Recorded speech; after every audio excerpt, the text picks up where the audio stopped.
Doreen Granpeesheh is the Dr. Doreen is an expert in autism. Doreen Granpeesheh. Dr. Granpeesheh. Dr. Doreen Granpeesheh. Dr. Doreen Granpeesheh is a visionary in the field of autism. Now you can ask her questions on Ask Dr. Doreen.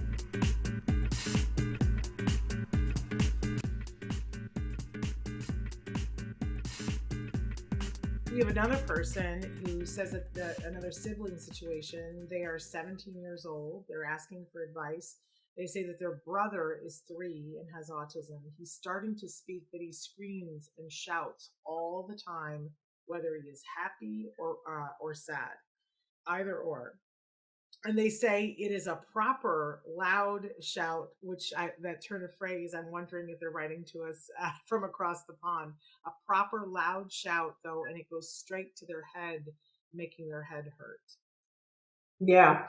This whole, I guess it's very hard to respond when I don't know what the actual function of a behavior is, because verbal shouting or self-stimulatory behavior, like this is a shout.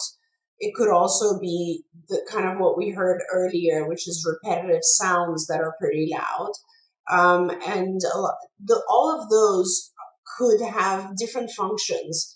For instance, the individual could be shouting, this little 3-year-old could be shouting because they like the way it sounds, in which case it's sort of a self-stimulatory type of function. And again, it goes back to, let's get this individual some noise canceling headphones. Let's have them listen to music. Let's get them doing other things that are auditory stimulating so that we can replace that need.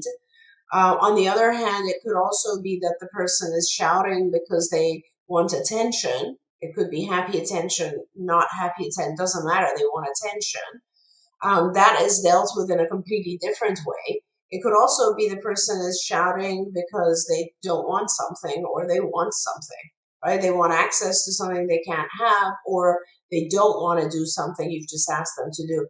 All of those have different ways to deal with. So it would be important to write in and talk to us a little bit more. And this is great because your sibling is 3 years old, and there's so much you can do at 3 years to stop that behavior. There's a lot of stuff you can do. So if you write in and give us a little bit more information, I can guide you through those steps. In the meantime, again, I think all of our kids tend to be a little bit better occupied with if they have some form of ability to put on, let's say, headphones, listen to calming music, listen to things that actually help calm them. And at the same time, it's cutting out their ability to hear themselves shout or scream, which is usually what maintains that behavior. Isn't that interesting?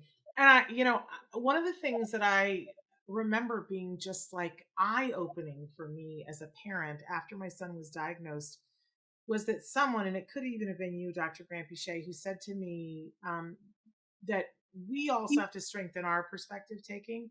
And I remember somebody saying, for instance, the color red, we all perceive the color red.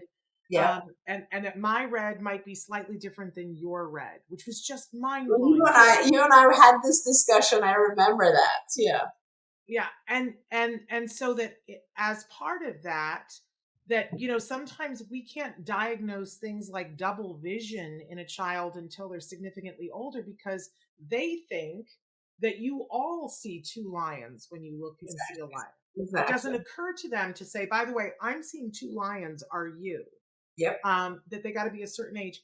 And it's the same thing, I think, with sometimes, not to say that this is the function of this, because as you just said, it could be a lot of different things, but that sometimes our kids don't know, like we say things to them like, use your indoor voice. How would you even know what that meant? They don't. like they have no perspective. But I will tell you that one of the things that somebody gave us once, they went to the hardware store, got a little piece of PVC pipe and 2 elbows. And what they did was they made a pretend phone out of it. Mm-hmm. So there was the elbow and the pipe and the elbow.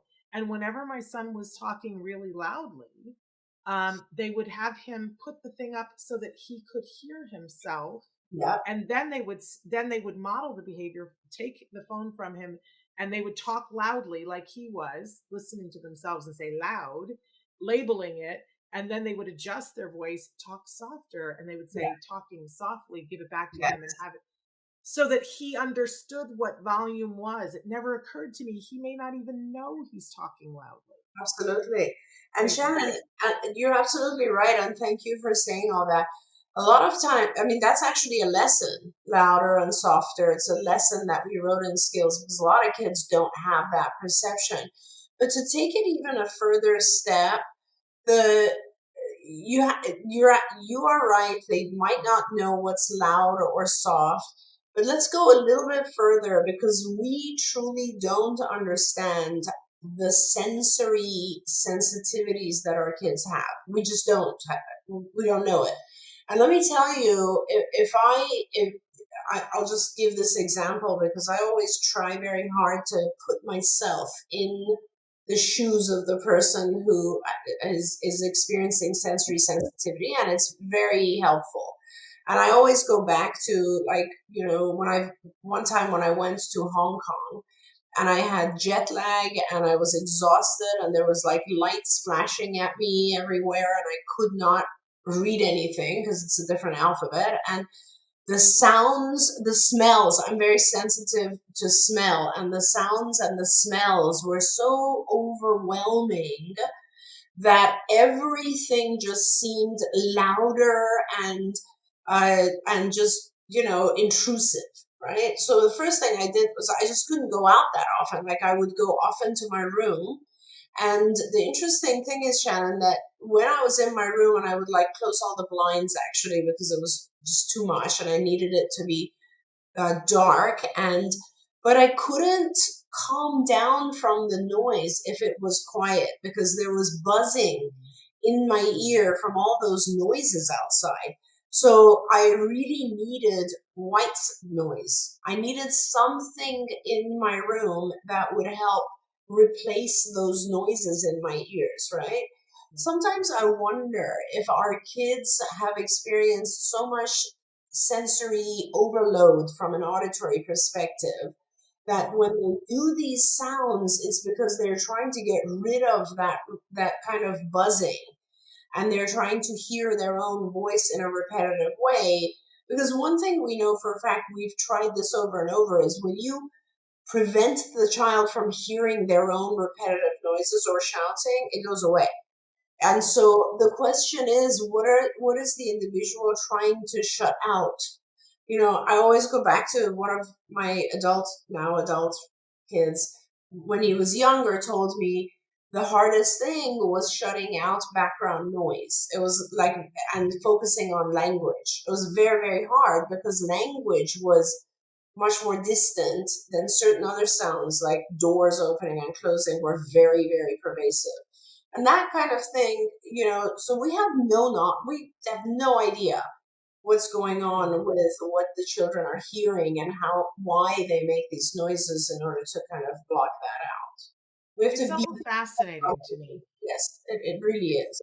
It's all fascinating. And I sort of feel like the more we all talk about all of these things, the more helpful it is. Because I know for myself, I've never understood why, but if you're standing directly in front of me and someone is standing directly behind me, the person behind me is always louder than the person in front of me. And my ears are pointed the right direction.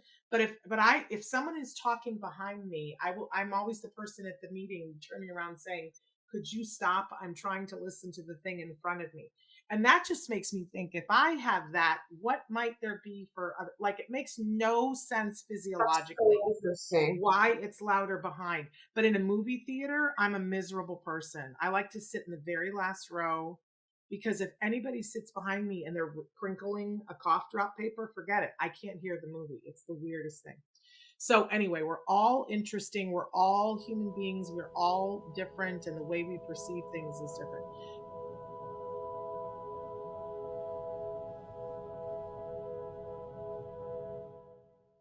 If you found anything helpful in this video, please give us a like. In fact, make sure that you smash that subscribe button on YouTube and give us a like on Facebook. You can also follow us on Twitter and Instagram for important updates. And please download our free podcast wherever you get your podcasts. See you next time. Until then, give your kiddos a hug from me and one for you too. Bye-bye for now. To subscribe, click here. And if you'd like to check out some more of our videos, click here.